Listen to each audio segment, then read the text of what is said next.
What's up, everybody, and welcome to another episode of The Other Side of the Firewall, where we talk about the latest and greatest of cybersecurity news, as well as we highlight those movers and shakers and glass ceiling breakers, those people of color who've made it to the other side of the proverbial firewall. My name is Ryan Williams, and as always, I'm joined by Shannon Tynes. What's up? What's up? And LeVon Maynard. What up? What is going on? So, action-packed week. We're back to the old format, so you can catch us Monday through Friday. We do 4 episodes, and then I'm going to try to get a 5th Ask a CSP in there. No guarantees, but I'm going to try. So, it's the thought that counts, people. So I always put this at the end, but I'm going to start sticking it in the beginning too. So please like, share, subscribe with your friends. Get us out there and ask us some questions. We love to answer your questions. Not live on air because we're not live, but definitely put you out there and say, hey, this person asked us this. And we would love to, just be more involved in the community. So with that being said, I'll give you our first news topic of the week. Roger that. Looks like we have an article here from Silicon Angle. This is by Duncan Riley. It's $50 million payment, a $50 million payment demanded from Accenture in ransomware attack. So we know ransomware has been on the up.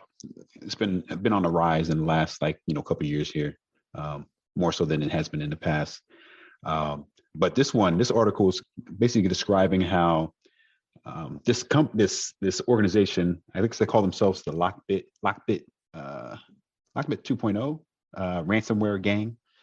They're kind of doing the same thing as some of the other gangs we talked about before, doing like the ransomware as a service, kind of offering people the option to use their software to pretty much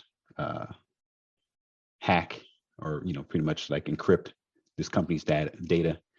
So it looks like it happened to Accenture. It looks like they locked some of the data. It looked like it was about I think it was 6 terabytes worth of data that was encrypted or stolen at the very least. The article goes into describing that there's kind of like a 2-prong attack that a lot of these ransomware gangs have been going through, where they like to encrypt the data as well as steal it. So they kind of have like a angle to like attack as far as if they decide they want to first of all, they're at their demand, demand some money to get the ransomware key or the encryption key, as well as they're threatened to like release data to the public. So if you have some sensitive data that you don't want out there, they're going to kind of like use that as a means of leverage to try to get some money out of you. But in this article, it pretty much describes that situation. At the moment, it looks like Accenture hasn't given up any money. They actually had a backup plan in place, or they had their data backed up so that they were able to identify where the ransomware had been, installed or affected, what systems it affected, and they were able to pretty much lock those systems down and restore the data that was compromised. So they were pretty much up and running within a short period of time. So they weren't too concerned about that. At the time, at this moment, it seems like the ransomware gang Lockbit was kind of demanding the money, saying that they're going to release this data. They even put some sort of timer on some sort of on the dark web, some website that they manage, showing that you got this amount of time before we're going to release all your data. But it looks like at the moment, Accenture is not really caving to their demands, which seems like a good thing at the moment. But to kind of circle back a little bit, just that it's pretty impressive, or it's good to see that this company not only is not falling into the demands, but they had some sort of mechanism in place to kind of back up the data and restore it within a short period of time, unlike some other companies we've seen in the past. But with that said, do you guys have some thoughts on it? How about you, Ryan? What you think? It's the same song and dance, but what surprised me is the amount of data they had. So only speculating because we're not there and whatnot, but they had to have been in their systems for a while, right? They get 6 terabytes of data before they eventually encrypted it. So I like the fact that they were able to come back up so quick. So obviously they had a pretty good business continuity plan, so that way they wouldn't be down for too long. Obviously, it sucks that you got people, threatening you for $50 million. So don't pay that. They it seems like they don't even have to because they came up so quick. But it's I forget what they call it, but it's like the dwell time is too high. Like obviously they were in their systems for a long time, so it's just we have to get better at threat hunting in our forensics because that's a lot of data. So that's really my only comments with it. Like I think they did a good job. Like they bounced back pretty quick. They seem to not be caving in because that counter is still up there. We'll see next week. Like they be like, yeah, they paid them, they paid Right. them all the ransom. Um, I would say, it sucks that they were breached in general, but it seems to be the norm, right? Like hackers are getting a little bit better than we are at getting to defending data. Right now, we're just working on how quickly we can find them and how quickly we can bounce back. So they got 2 out of 3. So what about you, Shannon? So I actually looked into this. There was an updated article on this that came out yesterday, actually, and Accenture said that they weren't really there was no real big issues from it. They claim no impact, right? I mean, there's some impact, but they claim no impact, and it's because of what you were talking about is that their backup procedures and what they had to do. This is a company, so I looked into this company a little bit too, right? And I don't know if you guys ever watched 30 Rock, but they had an episode where Steve Martin was the CEO of this company that it was one of those companies that like had the commercials that don't really say anything. You know what I mean? Like it's like he was actually he was actually under house arrest for like fraud or something like that, and nobody really knew it. And he was like, my company doesn't say anything. When I went to look up Accenture, like it's one of these companies that, was based out of the Bahamas, you know what I mean? Mm, And then they're based out of Ireland, so they don't have to pay any right. taxes and stuff like that. But Right. they report revenue of like 44 billion, I think is what it was that they said reported. Yeah, it was something they get a lot of money. I mean, they're an IT consulting firm as well, right? But I want to say it was let's see, revenue in billions. Last time it was reported 2019, yeah, $43.2 billion. So 50 million, like they knew who to hit. But it made me curious, right? So because they're one of these companies that operates, mostly not really operates overseas because they have employees everywhere. They have over 500,000 employees, but they got a lot of them in India and Ireland and all these other places that are not really America, right? Just trying to avoid the taxes. But Right. it made me think if that's what made them a target, right? Like if these ransomware gangs are out here looking at these big companies that they think are kind of getting over and they're saying, okay, that's who I want to go after. You know what I mean? It was a new angle to look at for this as I was looking into the company. But like you were saying, Ryan, though, same stuff, different day, right? Like this is what it is. This is what we got now. And like you were saying, LeVon, we've seen an uptick in this in the last couple of years, right? Especially the last 18 months, since COVID has been prevalent, idle hands. We've said it before, right? Idle hands do the work of the devil. Right. But yeah, no, they Accenture says there's no impact to it, so more than likely they didn't pay, the 50 million. They just said, all right, we're gonna go about our business, right? They acknowledged the attack, right? But they said, let's see. Through our security controls and protocols, we identified irregular activity in one of our environments. We immediately contained the matter and isolated the affected servers, the company said in a statement. So yeah, no impact to their operations or their clients' operations. So they were like, you know what? We're not gonna pay you anything. We do what we need to do, keep it moving. And then it's like the 15 minutes of fame, right? Like hopefully people forget about it, right? Because I always talk about the public trust. This is one of those times too, right? Where you see this and people may say, oh, well, now I can't trust them, but they're like, there was no impact.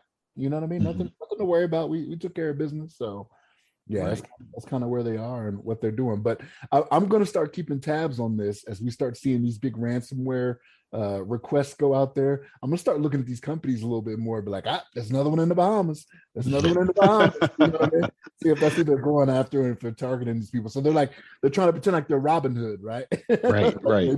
maybe the Bitcoin ransom is going to go somewhere to charity or something. I don't know, but yeah, that was my takeaway from it, though. Yeah. Yeah. And I was going to touch on that as well, that you guys mentioned the, maybe one of the takeaways as well, which kind of leads into our next topic, but it'll be on, another episode, but it looks like there was some potential clues that it might've been like an inside job, but it's like, it's not really certain at the moment, but I wouldn't be surprised. I feel like a lot of these ransomware attacks, they have to happen. I think the probably two most prevalent ways is probably like through like an email or through like some sort of insider thing where somebody's like, okay, I'm just gonna go ahead and like, deploy this, or somebody's gonna pay me on the side to deploy this to this big, big company, whether it's like Tesla, whether it's Accenture, whether it's some Microsoft, Amazon, or something like that. If they're gonna give me like, $10 million to deploy the software because they're gonna get like 100 million out of it or something, then they might be kind of insinuated. They might have just the drive to be able to deploy that and just be able to get some quick money before everything collapses on them. But you want to know my thinking behind that though, LeVon? Yeah. I agree with you, but I don't know if now is the time to do it because there is such a big spotlight on cyber. What do you want to call them? Cyber intrusions and things of that nature, right? Like if you wanted to do this, 4 or 5 years ago, they probably wouldn't have thought much of it, right? Like, I don't know. I'm not going to say it wasn't a big deal, but the way it's been in the news cycle now, like you better believe people are going to come down on your head now. You know what I mean? Right. That's true. Yeah. It'd be, it's foolish to even consider doing something like that. But some people out there, they're like, I don't know. They're hard up for some money, or they don't, they're in a bad spot. They're like, oh man, I need some money, or they're going to foreclose on my house or something like that, or like whatever situation that's driving them. But obviously, like you said, I mean, it's a poor decision. These aren't, the smartest people, but nonetheless, it's, I just think that just like not knowing a lot about some of these companies. I know Accenture is obviously a pretty big company. They're big into IT. So I assume that they have some, proper protocols to protect their infrastructure, and they have like firewalls and all this kind of stuff to kind of like, prevent somebody from just walking, just from their remote computer, just like, oh, let me just go inside here real quick and let me just drop this in there, the server farm, that kind of thing. But I'm sure it can happen. But I just feel like a lot of these, I feel like are more like inside, or somehow they send an email, somebody clicks on the email, then it goes to a website and they download some file, and then all of a sudden the files get, installed in the machine. The machine gets, connects to that, remote server and starts uploading stuff or downloading stuff, and it kind of spreads from there. I feel like that's probably a lot, where a lot of these come from. But it could be those hackers out there, just like Russia and China, that just have like sophisticated hacking techniques, and they figure out what kind of firewall you're using and find some sort of like vulnerability in the firewall and go through a hole there and get inside the network. But yeah, it's just my thoughts as far as like I feel like a lot of these do happen from maybe mistakes or just people kind of like maybe being compromised. But who knows? Well, I guess we'll figure out maybe something that happened in the future where they're kind of, I wish they would be a little bit more open about letting us know how these happen. I think a lot of these companies try to stay hush about how they got compromised, especially if it's somebody's job's on the line.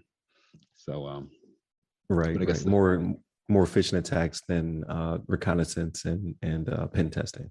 Right. Most likely, yeah. That's just my thoughts, and I have nothing really to base it off of. Just my kind of general, especially companies like this that are pretty.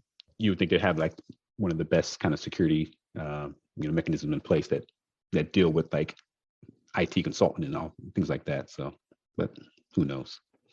Right. And then I guess not to, because I do agree with Shannon, but I guess to play devil's advocate, maybe they are striking because they know that their reckoning is coming. You know what I mean? Like all this money's flooding in, all these people are jumping on to cyber defense. They're like, hey, we gotta get this money before it gets hard out here to make these things happen. So I don't know. Since I'm not a criminal, I can't really decide. But that could be one of the reasons why it's the uptick as well. Like, hey, we got to strike while the iron's hot. Because how much was it? It's like $10 billion is starting to hit the market. So gotta get out there. But definitely a good discussion. And then, like you said, like you alluded to, please stay tuned to the next episode where we dig a little bit more deeper into those insider threats and what have you. Please like, share, subscribe, all that good stuff. Got to make sure I put it out there. Hit that button, ring the bells, all that good stuff.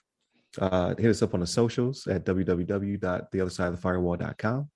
And then you can hit us up personally. I am at RY Security Guy. That's RY Security Guy on TikTok, Twitter, LinkedIn, and Clubhouse. There you go. So hit all them up. I got to write this down one day just so I could just ramble it off. And LeVon, where can we find you at? You can hit me up on the Twitters at LeVon Maynard. There it is. So stay tuned. Hit us up all week. Like I said, we'll have 4 episodes this week. Stay safe, stay secure. Take care.